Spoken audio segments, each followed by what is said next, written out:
Hi, I'm Jamie, and welcome to Sci-Fi Vision Presents Fandom Access. We have our special guest, Sydney Cole Alexander from Severance today. Hi, thanks for joining us. This is my co-host, Karen Mole. Hi.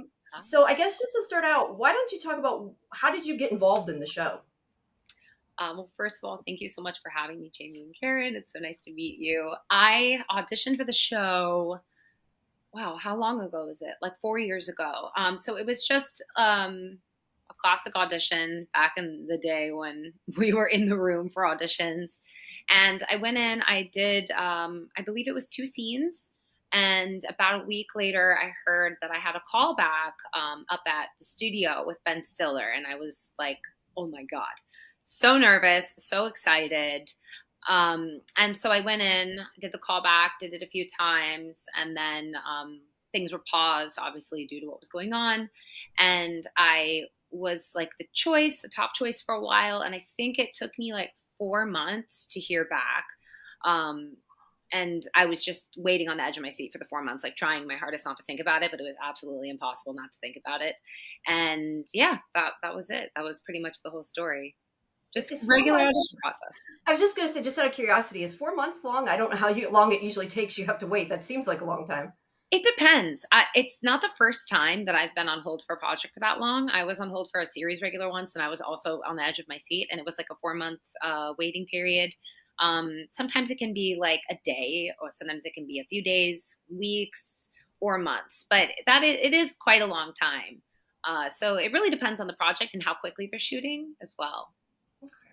Now, I wanted to ask you, obviously, there's a lot of mystery around Lumen in general, but also even your character. Were you given more on her backstory that I mean, not that you need to tell me what it is, but that if you were, that we're not privy to kind of help you develop her? Or do you sometimes make things up because you don't know things in order to play her better? Yeah, for this particular character, I was given a little bit of backstory about her from Dan Erickson, the creator. He's so detail oriented, and he really has done such a wonderful job of creating these full characters, these rich characters. So he had given me a little bit of insight, and he was really nice about it too. Like, told me like, what do you think? Do you agree? If there's anything that you disagree with, I'm open to it. But I loved what he had given me, and so I kind of built off of that myself and made up my own story about her upbringing and how that determined how she views the world and how she relates to people and what's important to her and what's a threat to her and how does she function. And I did a lot of research about groups, namely cults, and just tried to understand that mindset and listen to some like psychology audiobooks as well to understand like what happens to the brain when you're in a circumstance like that. And so a lot of research on my end and a lot of thought and a lot of writing about what kind of person she is and how she relates to each individual in the corporation and how she feels about relationships generally. So it was a combination of what was given to me, and then I used that kind of as like a backbone to create the rest of the body of the character. All right, Karen? Well, that brings me to one of the things I've been really excited to talk to you about is your performance, particularly your physical performance and that look on Natalie's face all the time. I feel like maybe when I first saw Natalie, I took for like enthusiasm. Now I always feel like, God, she's got that smile frozen on her face. We had a chat about, so we have a show about every week we do a recap for every episode. And one of our chatters, remember Jamie, someone said, "Oh, this looks like a hostage video." So I've been really curious to ask you about your, like, Patricia Arquette gets to scream and like throw things around and be really emotional. And you have to portray Natalie through this very stiff kind of presentation with a big smile. And I just wanted to ask you about like face acting. Face acting. I love that phrase. So the smile in particular was born out of a Crest commercial that I had done that Ben Stiller had seen. So before we shot the first board scene, some time had passed and he had seen a Crest commercial that I did. I actually booked this commercial the same day that I booked Severance. It was like the best day ever. I was so excited.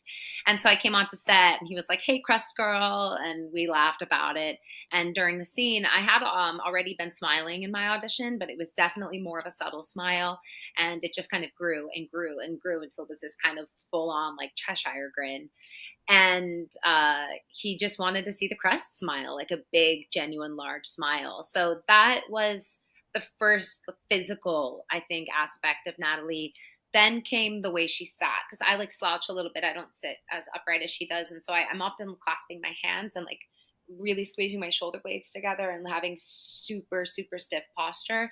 And to me, that helped kind of contain her a little bit, to have that physical change, kind of, because, the way we hold our bodies might influence how we feel or how we speak. The costume as well, Sarah Edwards is an amazing, amazing creative, and the fabrics are so stiff and so tight and so in. So that helped as well. And then as far as that, the face acting goes, I think that Natalie is very expressive. I'm super expressive as well. So that is a little bit of me. But I think that because she's often not saying her own words, she's often being kind of almost like a conduit to the gods. I felt that I had to express things through my looks because I don't always have free reign to actually speak myself. And I'm waiting for other people to deliver messages or for me to relay those messages. So that kind of slowly started to happen as I realized that I needed to communicate things that weren't necessarily being seen by anyone. Well, they're being seen by the person I'm in the scene with, but not by the person or, entity or what you have it is that's in my ear that I'm hearing. I'm using very whatever phrases as to not give anything away. So please don't take anything I'm saying. No, that's fine. That's good. I was going to ask it. I was trying to look to see who else. It was also just me that asked this. When you're filming, is there anybody though actually talking to you to like help you, saying things in your ear, or are you just kind of pretending and talking to yourself completely? So I am under lumen surveillance and I can't say too much. I mean, let me rephrase that. I mean, like from an acting standpoint, Like the is there like Sydney. a producer or somebody talking to you? Not in the show. I don't mean as part of the actual show, but as an actress to help you. For me, I just write down what I believe I'm hearing. Okay. My page is like filled with notes. So I always just kind of fill in the blanks, and I kind of like Ben and I will play around with like how long I'm waiting. And so that just kind of changes depending on the shot. But I usually just kind of fill out my own idea of what I'm hearing based on what Natalie is saying. All right, that's fair. That would be a great prank. That'd be a great prank for someone to get you a real earphone and say crazy stuff to you when you're trying to act. Yeah, go ahead, Karen. That's a good question. I wanted to ask you, I mean, I think we probably have gotten this question maybe from a few fans about, so many of your scenes have been with Patricia Arquette and have also been with the actor who plays Milchick, Trammell Tillman. Does he pronounce it Trammell or Trammell Tillman? Two like incredible presences on this show and really different. I think you maybe had more scenes with them than like most of the innies, right? I just want to ask you about working with those guys. Oh, well, I mean, it's absolutely fantastic. Patricia Arquette is just a legend. She is an incredible actor. I remember the first day that I was on set, I was just very captivated by how centered she is and how much she can do while doing so little. Like, even she's such an intense actor, I think, that I was almost surprised by like the low volume of her voice because she's so powerful and yet she's not moving much or raising her voice at all. But I'm like feeling all of this coming at me. So that made my job very easy, to just be able to listen and respond to her. And Trammell is also just an incredible force of nature. I think he's so hardworking and so specific. And I had a similar feeling with them of just like, wow, just looking into their eyes, does so much for me, because I think when you're auditioning, you're imagining what the other person is saying. You have to make up all these reactions in your head and like play to something that's not actually happening because the person across from you is reading in a more flat way. So I tried to prepare as much as I could, but I didn't want to over prepare in the sense that I'm not sure what that actor is going to give me. And I want to be open to see what they have to offer, and be flexible enough to change my plan so that I'm actually responding to the person in front of me. And I think that Natalie has a very different dynamic with Harmony than she does with Seth, because Harmony, as we see throughout the series, is doing her own thing, is breaking the rules, and Natalie is about the rules, and she's a representative of the board. And, you know, Tramel's character is so by the book that I didn't feel as threatened by him as I did with Cobell, who to me is making my job difficult. Whereas there's another person who is really by the books that's very much on the same page as me. And so I felt like I was able to explore a bit of a softer dynamic with that character. Talk about specifically that scene with Tramell, with the recanonized paintings, because there's obviously a lot of subtext going on. What was that like filming that? And did the two of you, it sounds like maybe you normally then don't discuss ahead of time what you're planning to do. So how did that scene go? So that scene, there was a little more discussion. There was some like internal dialogue between Tramell and Dan and producers. And I had spoken with Mark Friedman about it over the phone before shooting the scene.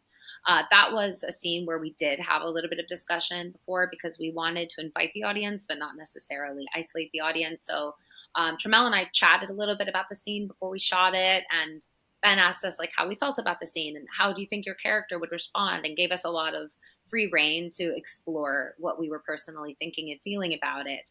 So we had a little bit of discussion about that scene in particular. I remember like right before we shot, Tramell and I were talking about it, and we tried it a couple of different ways. And I think that I wasn't expecting there to be so much silence, because there's quite a bit of silence in that moment, but it just kind of naturally took longer and longer and longer, that moment, the more that we shot it. And it just felt right to just have a silent conversation about what was going on. And then for Natalie to kind of try to figure out a way to regain her composure as to not break her own character. Because I think that while we see different things happening on her face that we hadn't seen in season 1, she's still Natalie, you know? Yeah. I think I'm just trying to see what this is. Somebody asked something else specific about that. Nina says, was the look you gave Milchek sort of a cry for help or telling him to get out? That was what they got out of it.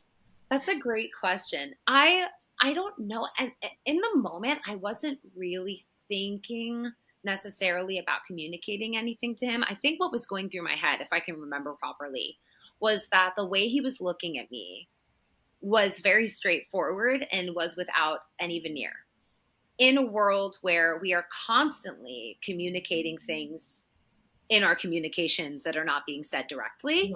And so because his look was so direct and was so pointed, it was like disorienting me and evoking like feelings in me that I didn't want to show, I didn't want to express, and I didn't feel were safe or appropriate to express. And so I was just trying to regain the composure of Natalie, and I wasn't necessarily like planning on communicating anything to him. And I kind of just was in the moment at the time. I do think that there was a bit of a warning though from her of like, the board is always listening and watching. Yeah. As we've seen throughout the show, there's surveillance, they hear things, so I think that it was more of a trying to cover. Okay. And I was going to say, aggravating bikes 606 had, how can you say inclusively recanonized 3 times fast? I can't even say it 1 time, right? I feel this sentence gave me so much anxiety. When I saw the script, I was like, oh my goodness. Sometimes I'll get paranoid that I won't be able to say a word. And that I had to tell myself, like, don't go down that path. So I practiced saying inclusively recolonized. I practiced that over and over and over and over and over again. I do not think I could say it 3 times. It'd be a great tongue twister, though. Yeah, I don't know. I've probably screwed it up saying it on our other show once. That's what I said. I'm always tripping over my words. Go ahead, Karen. I wanted to ask you a little bit more about your wardrobe on the show. You mentioned, Oh yeah. I mean, I actually thought Natalie was the best dressed person on the show until this last winter episode when Milchick is killing it. Milchick's like Outfit is so out, good. and that moto jacket that he wore in the previous episode. I mean, but Natalie really has like gorgeous dresses that she wears in the office. You mentioned that that they might be designed a little bit to help you, or that you find them helpful. In the, what's your favorite? Do you have a favorite thing that she's worn, or and also is it hard to breathe in some of those? It's not hard to breathe in them, but I I'm not sure. My favorite costume. Let me think. I I think I wear something in a later episode that is my favorite. But from what we've seen so far, it might be the gala dress. Only because like that was made specifically for me. So it just I love clothes and I love vintage fashion. And so it was so fun to have a dress made for me. So I believe it was Donald Deal who made the dress, and Sarah and I went in for a fitting and tried on different dresses. And we liked one dress's style, but then we liked the color red, and so they changed it. And it was so nice to have something just like made, and it felt like something that Natalie would do, like have a dress made for this event. Um, I would probably just say I love just the suiting in general and like the skirt suits. I'm not someone who wears things like that.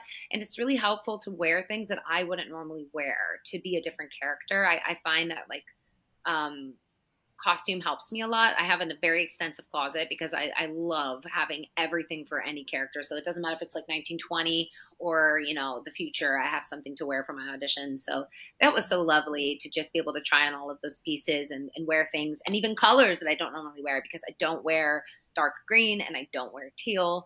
And Natalie wears a lot of those colors. A lot of Lumen employees wear those colors. So it was very helpful to get out of my normal way of dressing to create her, and the stiff fabrics I think helped quite a bit.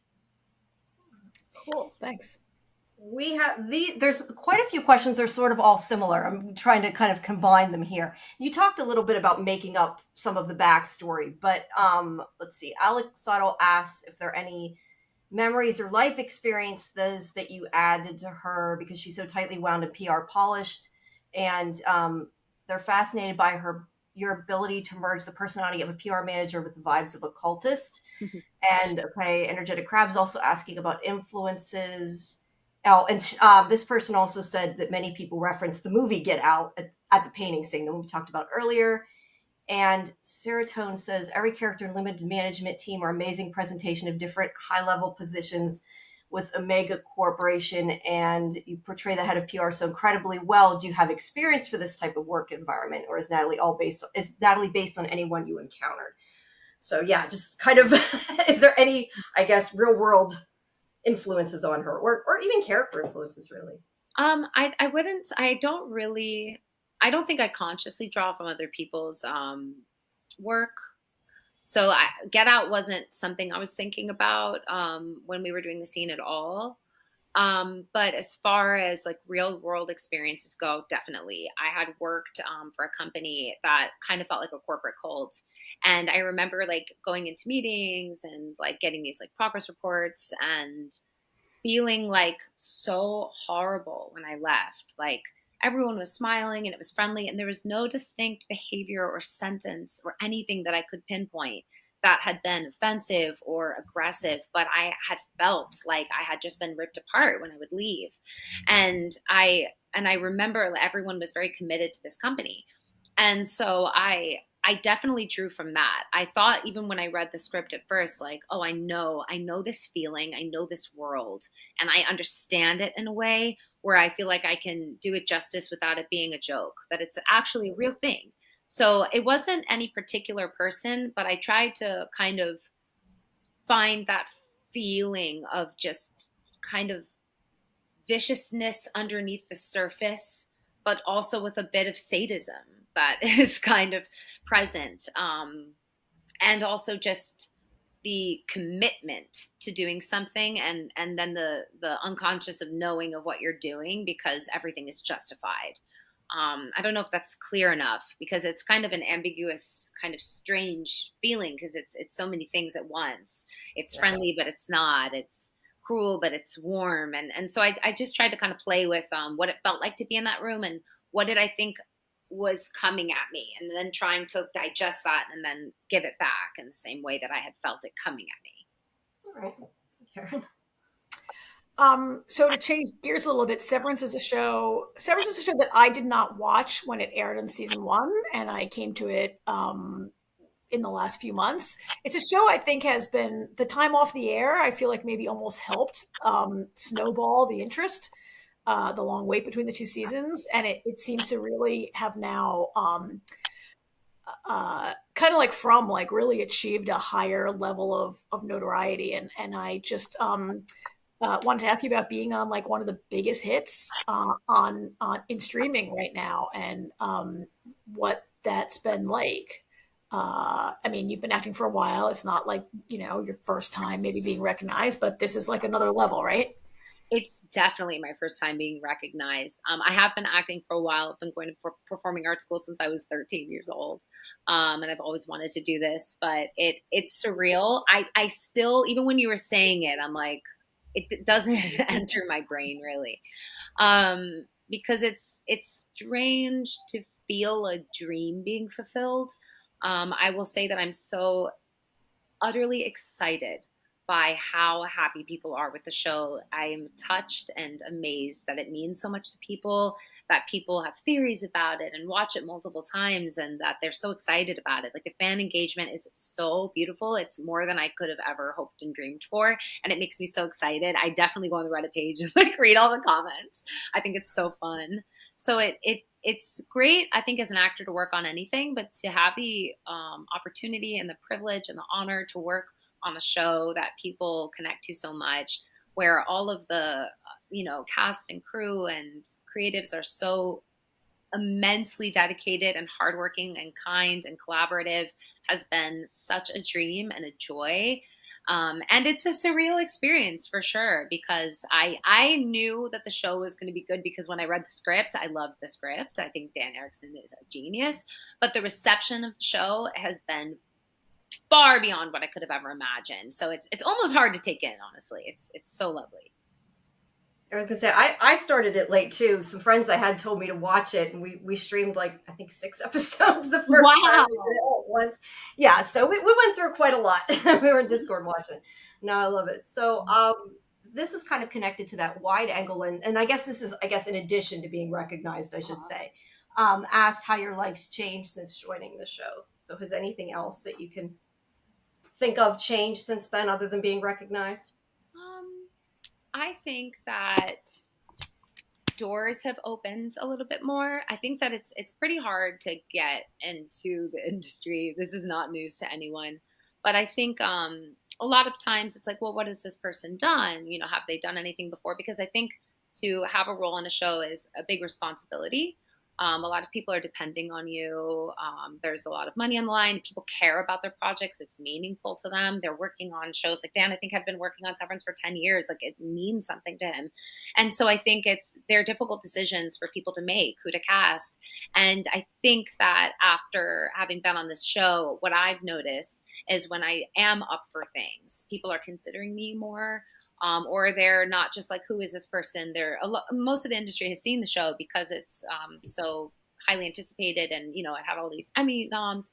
So I think it's helpful from a business standpoint for people to be like, oh yeah, I've seen her on something. That is a huge moment, I think, for an actor in their career, because there are so many amazing, talented, wonderful, dedicated actors that haven't had their work seen. And so that's been a great benefit to me. I've definitely gotten some jobs because people are like, I'd like to work in Severance, or I've seen you in this show and I'd love to work with all the cast members on Severance. So that's been really helpful, and it's been so, so nice. And I think for me, just as an actor, after having worked with Ben or Patricia and all these wonderful people, it's given me a little bit of confidence to step into auditions and be like, I can do this, like, I can audition, I can tell a story. I think it's just given me some confidence, and also just the experience of being on set on such a high caliber show with so many wonderfully dedicated people, and just learning from them. Watching Patricia and Ben work has been so wonderful to just see how they work and how professional they are and kind and humble has been such an inspiration. Um, Karen, do you want me to ask a couple more fan ones? I can go Yeah, through. yeah, please I go. don't want to keep like go. Yeah, the fans are the most important questions. Yeah, I just yeah. If you have any more, just like interrupt me. You go. Okay. Tris C/MDR Tris anyway says, do you believe Natalie is working for the board wholeheartedly, or does she have secret reservations? Sometimes she shows a flicker of doubt in that perfect smile. I believe that Natalie is totally dedicated. I always try to care as much as I can, like with any character. So I think she cares immensely. And if there is any doubt, I don't think it's something that she's conscious of feeling or feels safe enough to bring to the front of her mind. So I think that maybe a lot of people can see that scene in many different ways, but I think that there's a crack for a moment in what she tries to push down, and that shines through. But it's not something that, at least for me at this point in time, at this part of the show, that she's actively pursuing to investigate more. I think that she really, really, really is dedicated to the company. And certain things may come up for her, but she's not really watering those seeds.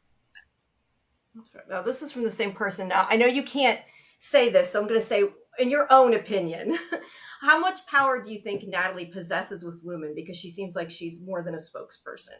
So do you think that it's more than that, or just your own personal thoughts on the character, since you can't?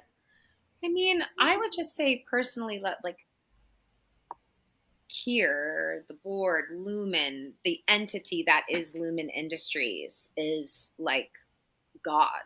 They're all they're the ones who hold all of the power, just the Lumen. And that I'm just a servant, really. I think that Natalie being the face of the company and speaking for the board definitely like is a closer person to the God, but I think that really everyone is serving here. Do you think, this is just my question, do you think that there actually is like people on the board? I know a lot of people have been talked about, is it really people? Is it a consciousness? Is it AI? Just, do you have a theory on that? No, I don't have any theory. I Do don't. you, I was going to say somebody. I think there's no board. I think maybe it's just Kira on the other end. I don't think there's really a board. I do love seeing all the theories. It's so fun. What's the craziest theory you've ever heard?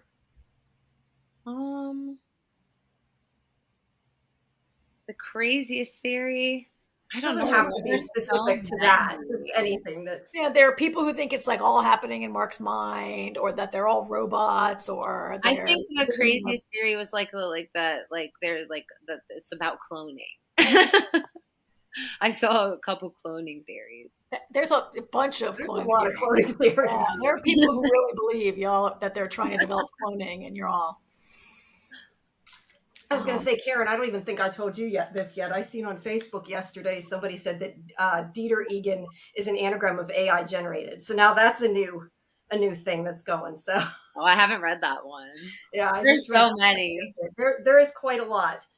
Let's see. Okay, Unique Tackle 5611. And I know you can't give any spoilers, but do you think we'll get to know Natalie better this season? Like, is there anything more we're going to see that will give us a better understanding of her?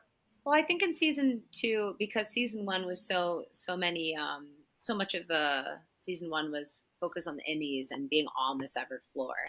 I think that like season 2 is really about getting to know what's above the severed floor. We still have the severed floor, but we're seeing more of Lumen as a whole, like what the company is like, what's happening upstairs, and what's happening in the Audis' lives. So in that way, yes.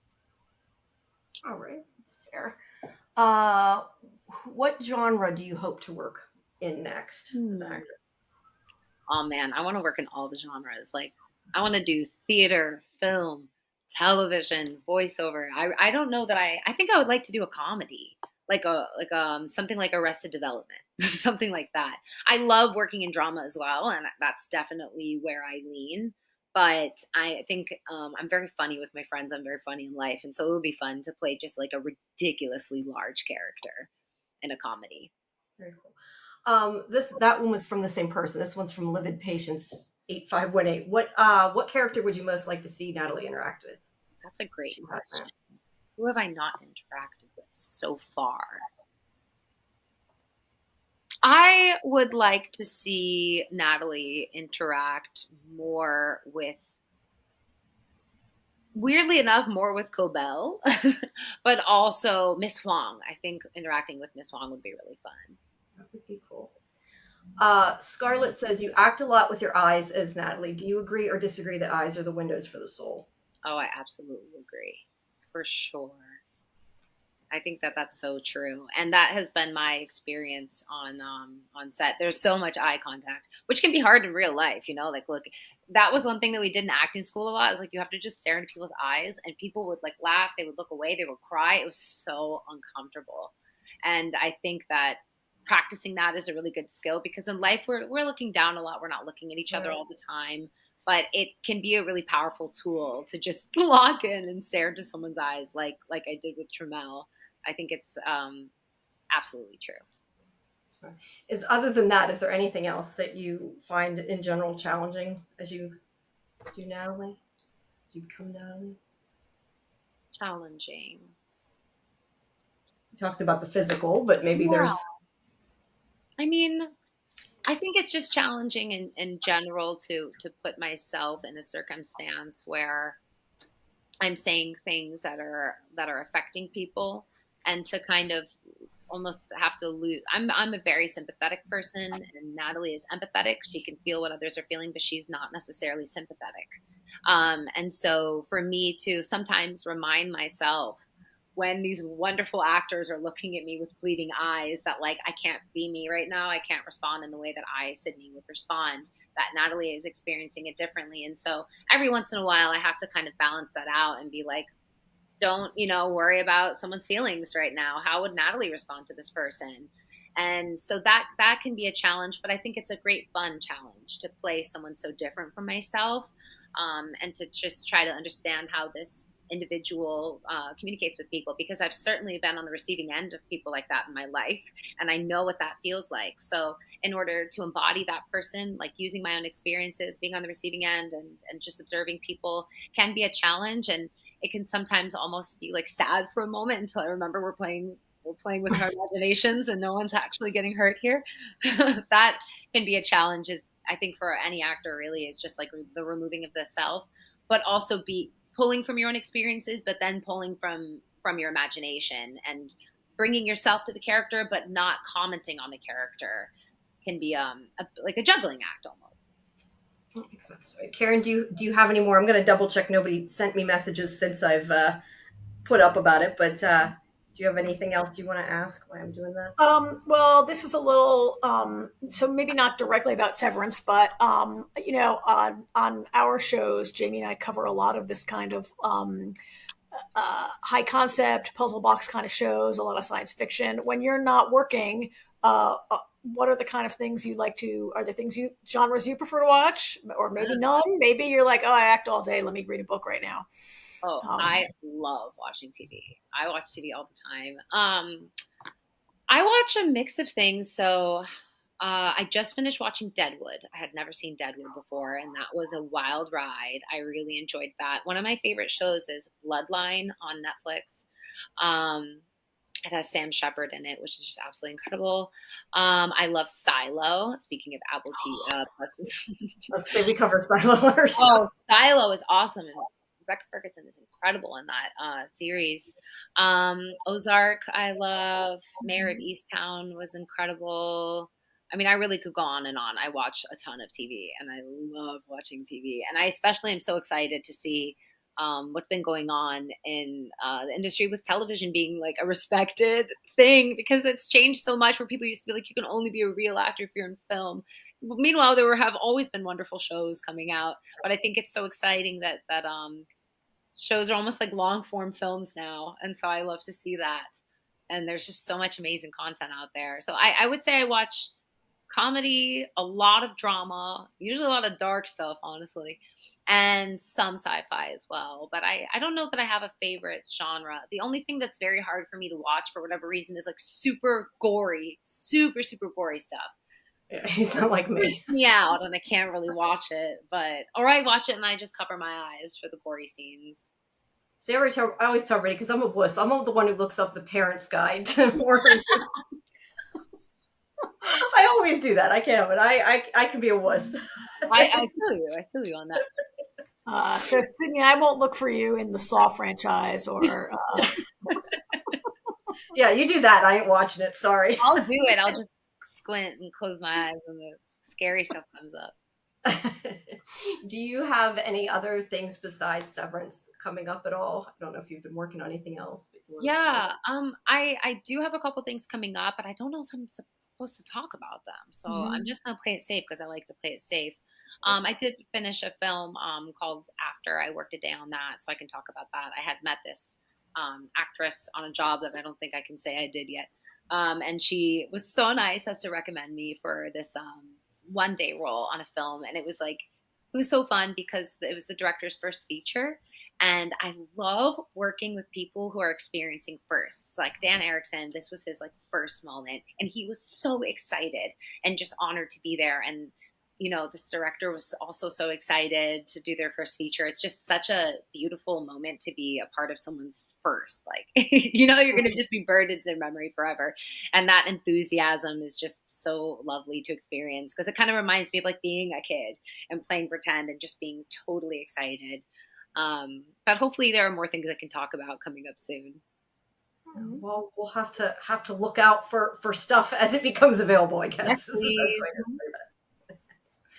Do you have anything else, Karen? Or yeah, I wanted to ask you briefly about working with Ben Stiller, and I don't mean because he's like the famous Ben Stiller, but I mean like working with a director who's really known as an actor, a lengthy acting career. I guess largely in film, and I think like he's known for comedy, but he's got like so much great. Just a guy, he's like so well rounded, and like for an actor working like with an actor as your director, what that's like. It's great.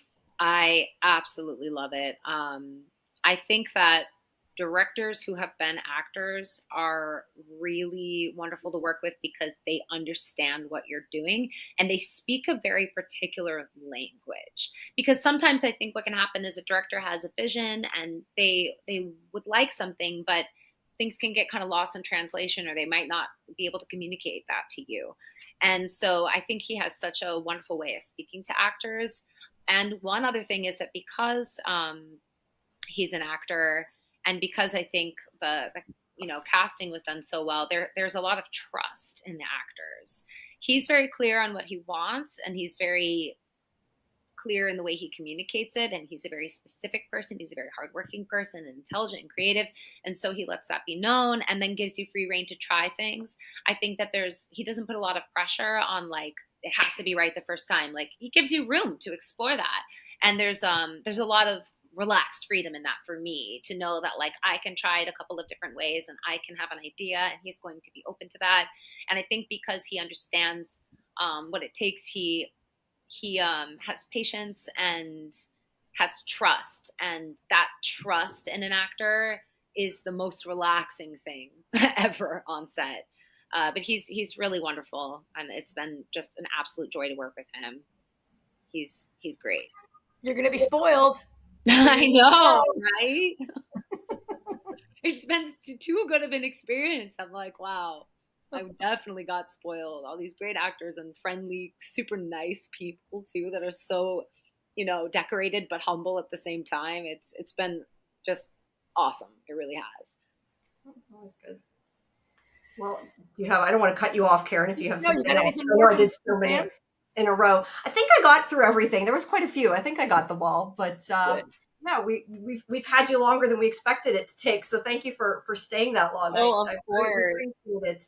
And thank you for coming on, and thank you for everybody for sending in the questions, and for everybody, make sure you tune into our normal Severance breakdown, Severed Minds, that's on Saturday.